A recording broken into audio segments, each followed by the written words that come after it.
अखंडमंडलाकारं व्याप्तं येन चराचरं तत्पदं दर्शितं येन तस्मै श्री गुरुवे नमः। अज्ञानान्धस्य लोकस्य ज्ञानाञ्जनशलाकया चक्षुरुन्मीलितं येन तस्मै श्री गुरुवे नमः। अध्यात्म विश्व विज्ञान यूट्यूब चैनल पर शंका समाधान सत्र में हम सब उपस्थित हैं और आने वाली शंकाओं से हम और अधिक स्पष्ट होते हैं, भ्रम निराश होता है हमारा और हम सत्य को पकड़ने के, सत्य को ग्रहण करने के दिशा में एक एक कदम आगे बढ़ते हैं। शंका समाधान का महत्व क्या है ये वो जानते हैं जो स्वाध्याय करते हैं, अभ्यास करते हैं। आइए, सुभाष जी सिंघल इनके 2 प्रश्न और श्री राहुल यादव ग्वालियर इनके 2 प्रश्न हैं और इन दोनों प्रश्नों का उत्तर हम क्रमशः देंगे। पहला प्रश्न है कि एक अर्जुन, एक कृष्ण, एक गीता, फिर इतनी टीकाएं क्यों? ये सिंघल जी का प्रश्न है। तो एक अर्जुन को एक कृष्ण ने गीता सुनाई और एक गीता ने हजारों, लाखों, करोड़ों, अब्जों लोगों को आध्यात्म के विषय में प्रामाणिक जानकारी दी, प्रामाणिक दिशा दिखाई। ये कैसे हुआ? ये इसीलिए हुआ कि गीता को अनेक लोगों ने अनेक दृष्टिकोणों से देखा। संस्कृत को जानने वाले संस्कृत की दिशा से देखने लगे, जो आध्यात्मिक दृष्टि के लोग हैं वो आध्यात्मिक ढंग से देखने लगे, जो व्यावहारिक है उन्होंने उसका व्यावहारिक विश्लेषण किया। जैसे एक पेड़ को 4 लोग 4 दिशाओं से देखते हैं और 4 नज़रिए भी होते हैं उनके। कोई तने को देखता है, कोई मूल की जानकारी देना चाहता है, कोई फल का जांच करना चाहता है, कोई पत्तों के रंग और पत्तों के डिज़ाइन को जानना चाहता है। एक ही पेड़ लेकिन वो 4 लोगों के लिए 4 प्रकार का नज़रिया लेकर आता है। उसी प्रकार गीता को जानने की उत्सुकता में अपने अपनी विद्वत्ता, अपने अपनी बौद्धिक संपदा के साथ सबने प्रयास किया। गीता को जानने का प्रयास इस विश्व में नहीं किया ऐसा कोई बड़ा विद्वान है ही नहीं। यहाँ तक कि आइजैक न्यूटन और जो आधुनिक विज्ञान के स्तंभ माने जाते हैं वो भी इसको जानने के लिए प्रयत्नशील रहे और उनके कमेंट्स हमें उपलब्ध है कि उन्होंने भी गीता का अभ्यास किया था। गीता कोई क्षेत्रीय ग्रंथ नहीं है, गीता कोई सांप्रदायिक पंथिक ग्रंथ नहीं है।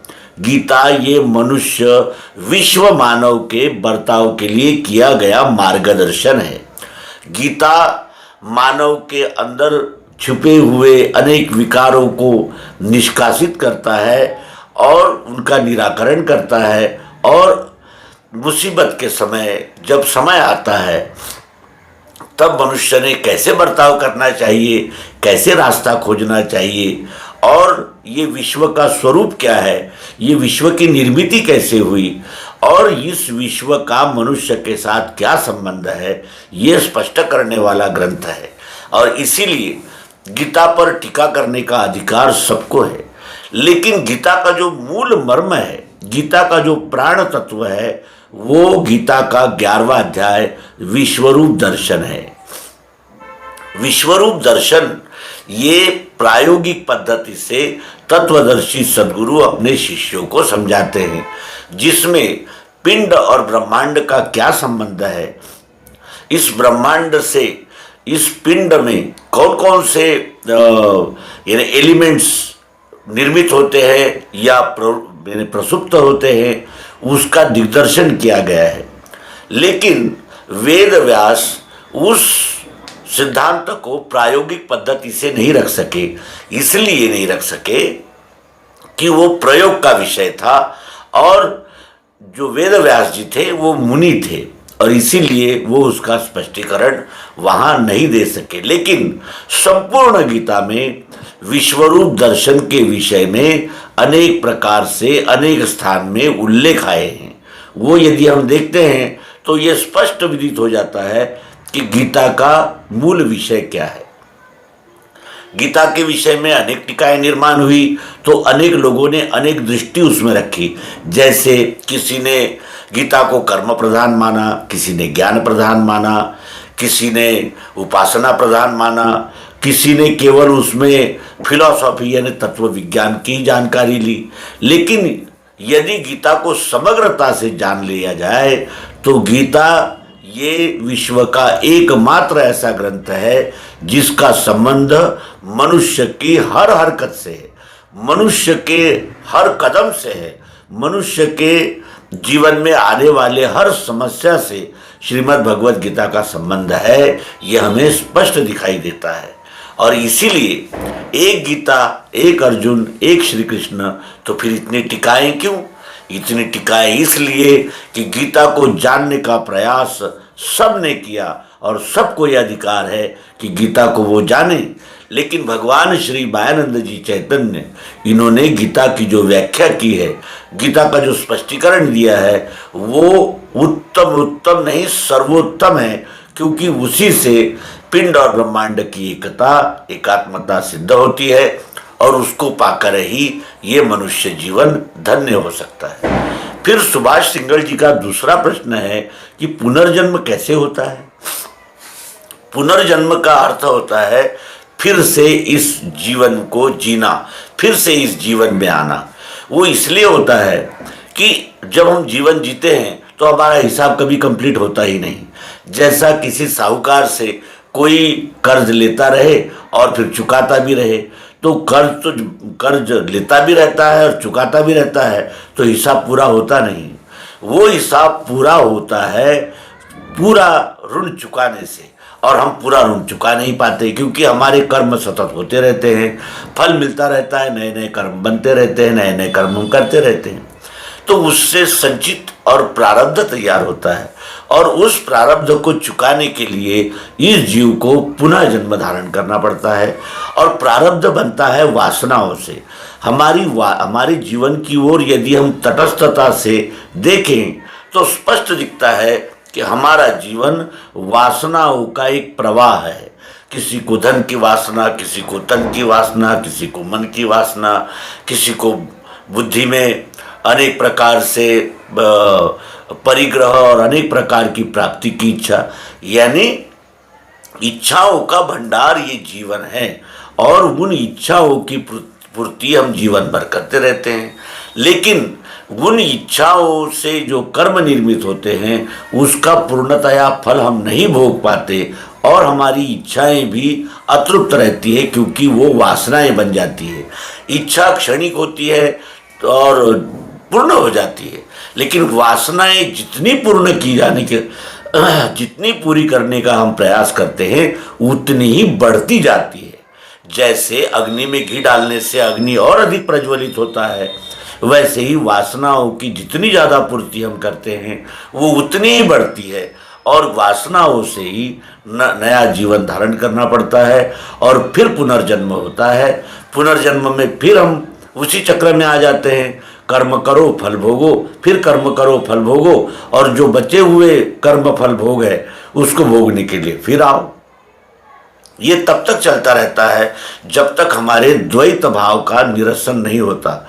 जब तक मैं तू ये भावनाएं रहेगी तब तक के प्रारब्ध बनता ही रहेगा। लेकिन जब हम विश्वरूप परमात्मा को तत्व दर्शन के द्वारा यथार्थतः प्रत्यक्ष प्रायोगिक पद्धति से जान लेते हैं तब इस जीव का समाधान होता है कि यहाँ शोषण के लिए कुछ नहीं है, ये सब अपने अंग उपांग ही है। इनसे उचित व्यवहार करना और इनसे समन्वय रखना ही इस जीवन को तृप्त करने का एकमात्र मार्ग है। ये वही जानते हैं जो अध्यात्म विज्ञान के मार्गस्थ होते हैं। अब तीसरा प्रश्न है श्री राहुल यादव जी का। उनका प्रश्न है कि क्या गीता 18 अध्याय में है तो क्या गीता को 18 अध्याय यानी 18 दिन तक सुनाया गया?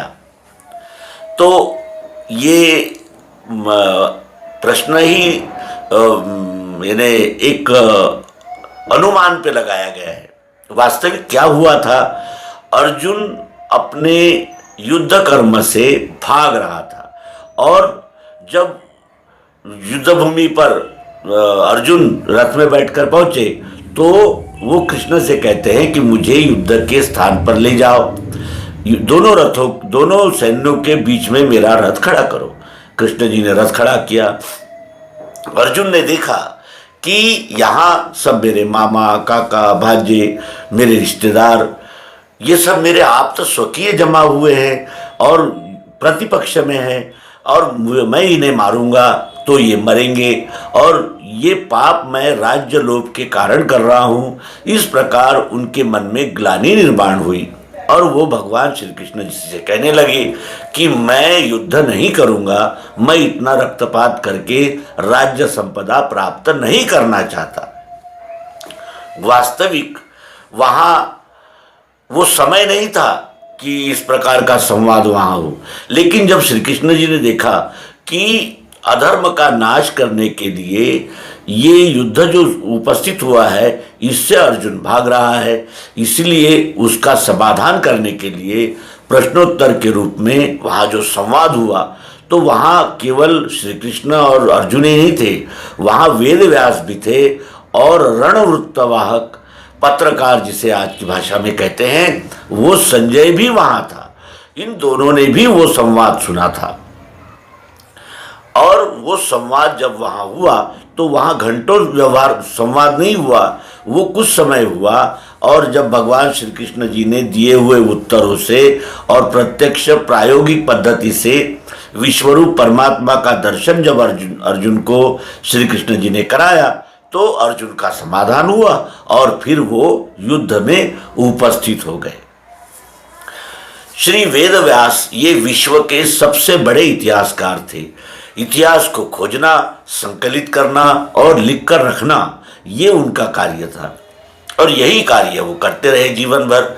उन्होंने जब इस महाभारत यानी पांडवकालीन घटना का संकलन किया, उसे लिखा, तो वो जय नाम का ग्रंथ था जो आगे बढ़ते बढ़ते महाभारत हो गया और वो और अधिक जितने लोगों ने उसको पुनर्लेखन किया उन्होंने अपने और अधिक श्लोक बढ़ा दिए। जब वेद व्यास जी ने जय नाम से वो इतिहास लिखा पांडवों का, तब उन्होंने क्रमशः जैसे वो प्रवाह में जब वो प्रसंग आया युद्ध का तो गीता भी वहाँ लिख दी और गीता 18 अध्यायों में लिखी। तो कहने का आशय यह है कि वो प्रसंग हो चुकने के बाद, उस प्रसंग से पार होने के बाद युधिष्ठिर का राज्याभिषेक हुआ, अनेक प्रकार की घटनाएं हुई, उसके बाद उसे लिखा गया है। और जैसे कोई किसी ने वो किसी का जब संभाषण होता है तो वो किसी अलग स्टाइल में होता है, अलग पद्धति से होता है, लेकिन जब लिखा जाता है तो उसे व्यवस्थित काना मात्रा सहित संदर्भ देते हुए व्यवस्थित लिखना पड़ता है। और वही कार्य वेद व्यास जी ने यानी पांडवकालीन इतिहास को कहने के लिए किया। तो संक्षेप में यही कहा जाएगा कि गीता ये युद्ध भूमि पर श्री कृष्ण जी ने अर्जुन को किया हुआ उपदेश है। वहाँ कोई प्रवचन का कार्यक्रम नहीं हो रहा था, वो तो केवल समय आने पर दिग मैंने अपने कर्तव्य के प्रति किंग कर्तव्य मूढ़ हो चुके अर्जुन को श्री कृष्ण जी ने दिया हुआ उपदेश है, जो उसके अनंतर कितने ही दिनों के बाद व्यवस्थित पद्धति से वेद व्यास जी ने संकलित किया, लिखा और हमारे सामने जय नाम से प्रस्तुत किया, जिसका स्वरूप आज महाभारत के रूप में हमारे सामने उपलब्ध है। तो आशा है तीनों शंकाओं का ये संक्षिप्त निराकरण आप लोगों को अच्छा लगा होगा और इसी तरह अपना सहयोग आप बनाए रखेंगे। धन्यवाद। नर्मदे हर सद्गुरु भगवान की जय।